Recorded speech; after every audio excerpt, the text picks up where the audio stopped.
आइए आज math short tricks में कुछ और इम्पोर्टेंट क्वेश्चन जान लेते हैं। तो सबसे पहला हमारा क्वेश्चन है, a shopkeeper mark ₹10,000 on an article and offer a discount of 20% on it, find the selling price of the article.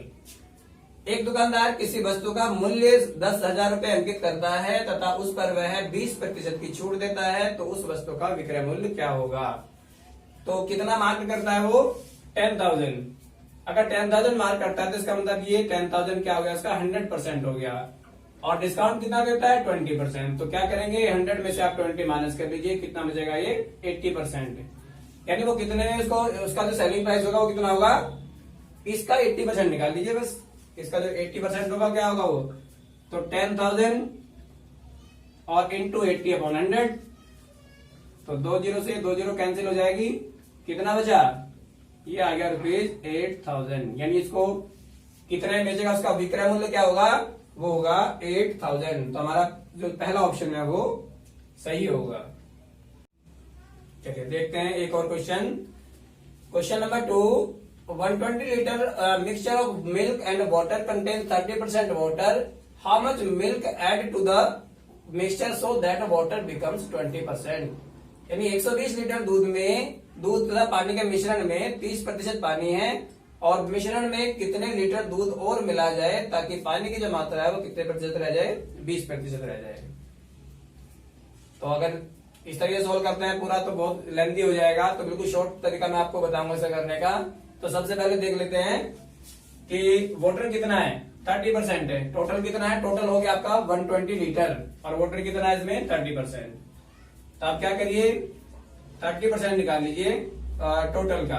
Total कितना है, 120 लीटर मिक्सचर, और उसका आप 30% निकालेंगे तो ये क्या हो जाएगा, ये हो गया 36 लीटर।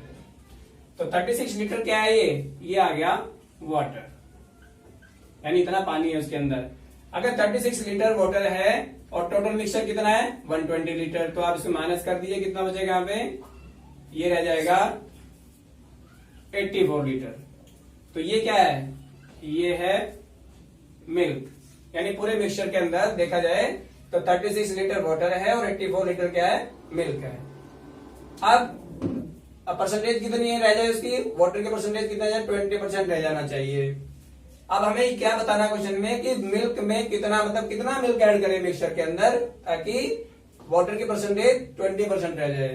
तो मान लेते हैं कि उसमें x लीटर मिल्क और ऐड करना हमें मिक्सचर में, तो इसकी परसेंटेज कितनी बन जाएगी, ये 80% बन जाएगा। फिर क्यों, क्योंकि 20% क्या है मिक्सचर के अंदर, 20% वाटर है, और वाटर की क्वांटिटी कितनी है, वो है 36 लीटर। एक बार फिर बता देता हूं, मान लेते हैं x लीटर वाटर उसमें ऐड करना है, x लीटर मिल्क ऐड करना है मिक्सचर के अंदर, तो उसकी परसेंटेज कितनी बन जाएगी, 80% बन जाएगी। क्यों, क्योंकि 20% वाटर है। तो 20% वाटर है, और वाटर की अमाउंट कितनी है, वाटर की अमाउंट है 36 लीटर। तो देखिए यहाँ पे परसेंटेज से परसेंटेज कैंसिल हो गया, इसी आगे इसको कैंसिल करेंगे तो 4 पे कट जाएगा ये, और क्या आएगा 4 के जैसे क्रॉस मल्टीप्लाई करते हैं तो क्रॉस मल्टीप्लाई करके ये आ जाएगा हमारा 84 प्लस x इक्वल्स टू कितना आएगा, ये आ गया 144, और जैसे ही नंबर प्लस में साइड चेंज करेंगे तो ये आ जाएगी माइनस में, और हमारा आंसर आ जाएगा कितना, 60 लीटर। तो हमें क्या करना है, हमें 60 लीटर मिल्क उसमें ऐड करना होगा, जिससे पानी की जो परसेंटेज है वो 20% रह जाएगी मिक्सचर के अंदर। तो हमारा कौन सा ऑप्शन सही होगा इसमें, थर्ड ऑप्शन इसमें करेक्ट होगा। चलिए एक और क्वेश्चन देखते हैं। क्वेश्चन क्या है, the average weight of 8 students is 46 kilogram, if 2 new students are add then the average weight becomes 1 kilogram less, find the average weight of the new students. 8 विद्यार्थियों का जो औसत भार है वो 46 किलोग्राम है। यदि 2 नए विद्यार्थियों को और शामिल कर लिया जाए तो औसत भार में 1 किलोग्राम की कमी हो जाती है। तो नए विद्यार्थियों का जो औसत भार है वो क्या होगा। तो सबसे पहले देखते हैं स्टूडेंट्स कितने हैं, टोटल 8 है, और उसका जो एवरेज वेट है वो कितना है 46। तो पहले क्या करते हैं, टोटल वेट निकाल लेते हैं। 8 स्टूडेंट्स का जो टोटल वेट होगा वो कितना होगा, क्योंकि ये एवरेज वेट है, ये टोटल नहीं है, तो 8 के मल्टीप्लाई कर देंगे 46 से, तो ये निकल जाएगा टोटल वेट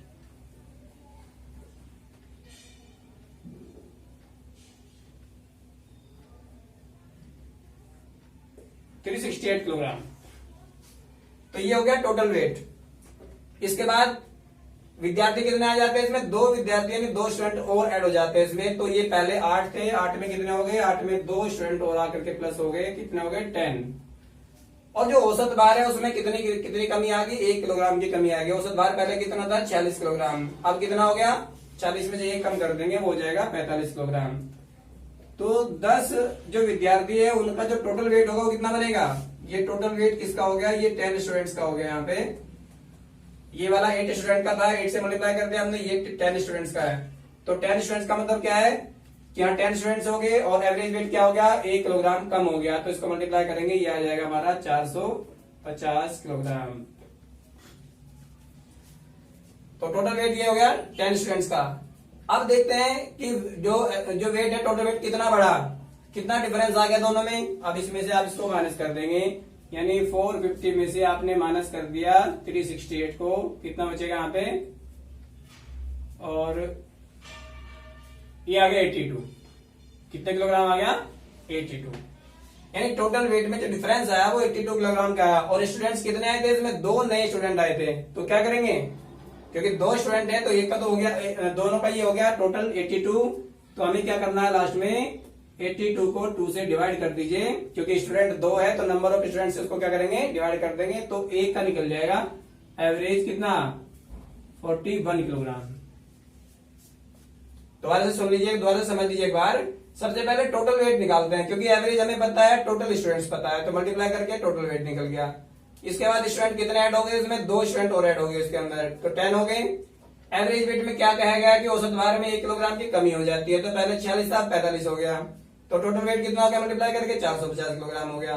अब इसमें और इसमें जो डिफरेंस आया कितना आया, वो डिफरेंस आ गया 82 किलोग्राम का।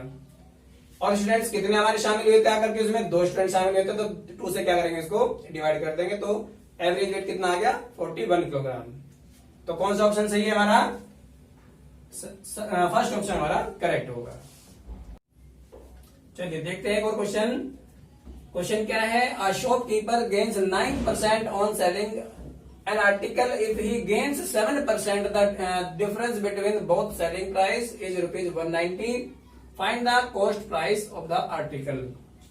यानी एक वस्तु को अगर 9% लाभ पर बेचने और 7% लाभ पर बेचने से जो विक्रय मूल्य का अंतर है वो 190 रुपए आता है। अगर मान लो किसी वस्तु को बेच रहे हैं हम, अगर 9% पे बेचे या 7% पे बेचे, तो दोनों के विक्रय मूल्य में या दोनों के जो सेलिंग प्राइस है उसमें कितना डिफरेंस आ रहा है, 190 रुपए का अंतर इसमें आ रहा है। तो क्या पूछा है, वस्तु का क्रय मूल्य बताइए, यानी कॉस्ट प्राइस हमें बताना कि कॉस्ट प्राइस क्या होगा। तो सबसे पहले क्या देखते हैं, जो लाभ है, जो इसका गेन है, उसमें कितना अंतर आ रहा है। तो 2% का इसमें डिफरेंस आ रहा है। तो 9 - 7 = ये आ गया हमारा 2%, यानी जो गेन है उसमें कितना अंतर आया, 2% का अंतर इसमें आ गया। और जो विक्रय मूल्य है, जो उसका सेलिंग प्राइस है, उसमें कितना डिफरेंस आ रहा है, वो डिफरेंस दिया हुआ है इसमें 190 रुपीज का। तो क्या करते हैं, जो डिफरेंस जो सेलिंग प्राइस का डिफरेंस है उसको क्या करते हैं, उसको जो गेन परसेंट है उसके डिफरेंस से डिवाइड कर देते हैं, तो हमारा आंसर आ जाएगा।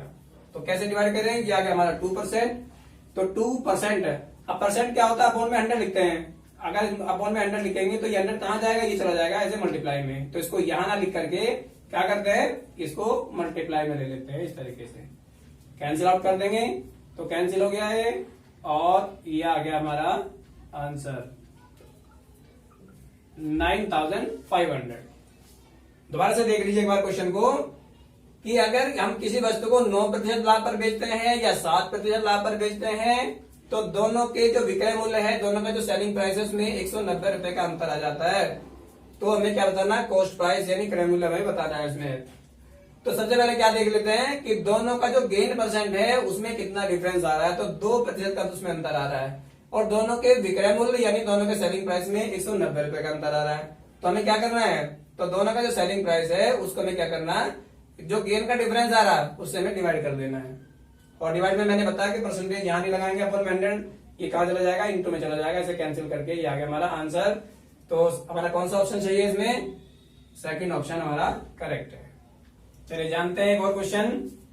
क्वेश्चन क्या है, find the area of triangle whose sides are 5 centimetre, 12 centimetre and 13 centimetre. यानी उस त्रिभुज का क्षेत्रफल ज्ञात कीजिए जिसकी भुजाएं क्रमशः 5 सेंटीमीटर, 12 सेंटीमीटर और 13 सेंटीमीटर है।